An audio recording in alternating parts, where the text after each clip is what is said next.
dia, Edson. Bom dia a todos os ouvintes da Rádio Alvorada. É um prazer participar.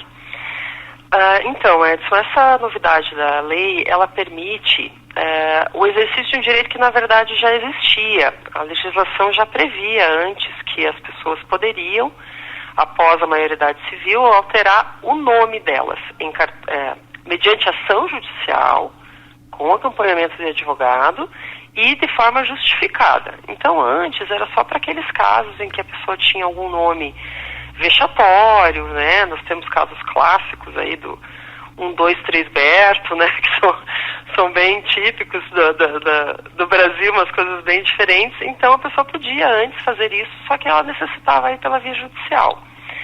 A novidade da lei é que agora é possível se fazer isso direto em cartório. Não é possível, não há necessidade de acompanhamento de advogado, também não há necessidade de justificar o porquê que a pessoa deseja alterar. Então, até mesmo para nomes comuns, a exemplo, a pessoa se chama Rodrigo, quer se chamar Ronaldo, pode fazer alteração, não há problema, porém ela só pode ser feita uma única vez e após a maioridade civil. Então, é uma novidade que é trazida para todos, é o fruto do trabalho dos registradores civis, né, da efetividade do sistema de interligação de documentos e de informações, que permite que hoje você possa fazer alteração e em questão de minutos todos os órgãos públicos já estejam avisados de que houve essa alteração do seu nome. Então, assim, Nara, se eu não entendi errado, antes as pessoas teriam que, por exemplo, contratar um advogado, entrar na justiça com um processo e explicar, olha, estou querendo mudar de nome devido a esse motivo. Aí, então, a justiça deferindo o pedido, aí que era feito a mudança em cartório. Isso mesmo. Entendi. Agora não é mais necessário justificar, Edson. Entendi. Basta eu querer, é um direito meu sobre o meu nome, que eu posso fazer essa alteração. Entendi. E quais são as exceções dentro disso, né, Nara? Porque nós temos, por exemplo, a gente vê quando Polícia Federal, Polícia Civil vai lá e prende algum criminoso e que ele teve o nome alterado, o documento, enfim. Temos algumas exceções ainda dentro desse contexto. Quais são? Quando nós formos fazer esse procedimento de alteração, será exigida a apresentação de diversos documentos, todos os documentos pessoais da pessoa, né, RG, CPF, passaporte, título de eleitor, e as certidões de ações judiciais que existem em nome dessa pessoa, inclusive até de procedimentos criminais.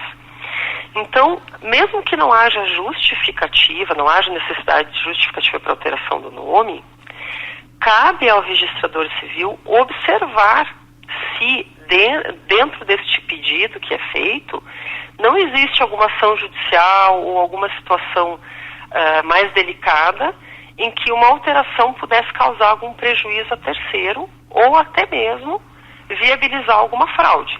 Então, por isso que é pedida essa série de documentos e certidões para análise. Se ficar constatado que, por exemplo, a pessoa já está sofrendo alguma ação criminal por falsidade ideológica ou alguma espécie de fraude, já é um motivo suficiente para o registrador civil negar essa alteração de nome, porque poderia viabilizar uma nova fraude. Entendi. E Nara, no caso, por exemplo, manifestei a vontade de mudar o meu nome, fui lá, fiz, me arrependi, quero voltar atrás. Tem como? Qual procedimento deve ser feito? Essa alteração, como eu falei, ela só é possível uma vez na vida, tá? Após a maioridade.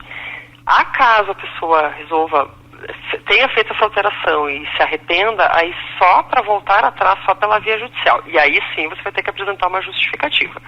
Né? Você pode dispor do direito, mas com responsabilidade, né?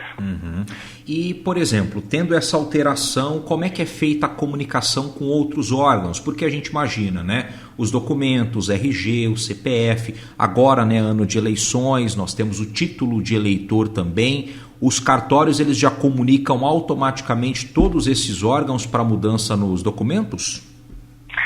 Perfeito. Na verdade, Edson, hoje os cartórios de registro civil, eles dispõem de um sistema de interligação.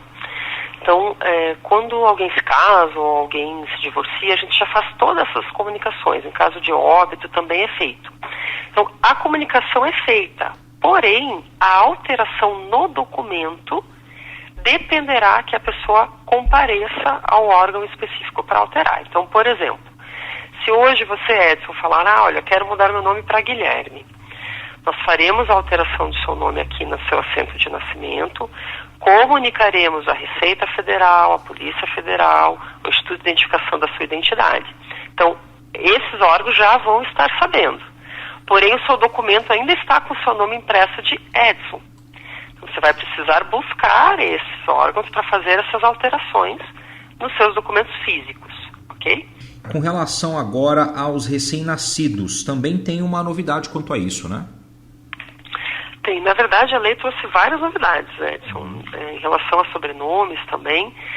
Do recém-nascido, a lei permite agora que, após feito o registro e a escolha do nome, caso haja algum arrependimento, é possível, num prazo de 15 dias, ser feita uma alteração nesse nome da criança. É para aqueles casos clássicos que a gente tem em cartório, em que o pai vem ao cartório para fazer o assento de nascimento do filho, a certidão de nascimento, e coloca um nome. Aí chega em casa, a mãe não gosta do nome, aí manda de volta. Né? Diz, não, mas eu queria Bernardo, você colocou João. E aí começam os embates, né? Então, para esses casos em que haja uma discordância de ambos os pais, né, nesse nome que foi dado, eles poderão comparecer juntos ao cartório num prazo de 15 dias do dia feita a certidão de nascimento, para que eles possam alterar o nome do filho. Mas chega, por exemplo, o pai, a mãe, e vai registrar com um nome absurdo. Vocês, de alguma forma mais prática, chegam a orientar no sentido casal, pai, mãe, é esse nome mesmo, vocês estão certos? Um aconselhamento, digamos assim, antes do registro final dos nomes? Sim, na verdade, Edson, não só a gente pode, como a gente deve. Uhum. É uma obrigação dos cartórios, né, do registrador civil, impedir o registro de nomes esdrúxulos, que a gente fala, né, nomes absurdos. Tem uma orientação já, então? Já tem legislação para isso. Então, se o nome já for esdrúxulo, a gente já pode se negar a registrar, embora ainda caiba aos pais, né, enfim, suscitar dúvidas ao juiz, caso eles entendam que não é uma situação de nome esdrúxulo. Entendi. E você, antes dessa pergunta que eu fiz a respeito dos recém-nascidos, você disse que tinha mudança quanto a sobrenome. Pode também, às vezes, uma correção, vamos imaginar, um sobrenome italiano, que às vezes a grafia foi brasileira, é passível de mudança também. Isso. Na verdade, a novidade agora, Edson, que algumas coisas já estavam sendo feitas, mas agora está sacramentado em lei. Algumas possibilidades que foram inseridas nessa lei. Por exemplo, se eu quiser resgatar o sobrenome de um antepassado meu, e colocar no meu nome, eu posso. Então, o sobrenome do meu tataravô era Rodrigues, e eu quero adotar esse sobrenome para mim, eu posso fazer essa adoção de sobrenome, tá? Desde que eu prove que tem esse sobrenome anterior. Outra coisa que a lei permitiu também é para aqueles que vivem em união estável.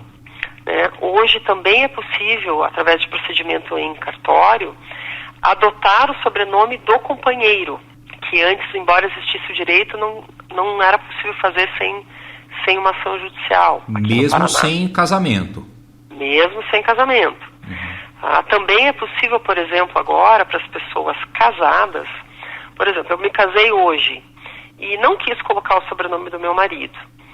Mas aí passaram-se alguns anos, né, enfim, por questões pessoais, eu entendi que eu deveria ter colocado. Eu posso vir a cartório e solicitar a inclusão do sobrenome. Ou o inverso, coloquei o nome do meu marido, mas depois não gostei muito, achei que ficou muito comprido o nome, quero diminuir. Posso voltar ao cartório mesmo estando casada ainda e pedir para excluir o sobrenome do meu marido. Então a lei trouxe, olha, várias possibilidades, Edson, Nossa, permitindo ao cidadão exercer tudo isso direto em cartório. Eu gostaria de colocar para todos que o serviço feito em cartório está cada vez mais próximo do cidadão. A gente traz cada vez mais facilidades, a lei nos permite trazer cada vez mais facilidades, e que todos vejam no cartório realmente esse serviço que é prestado à população de uma forma rápida, fácil e cada vez com um custo menor também.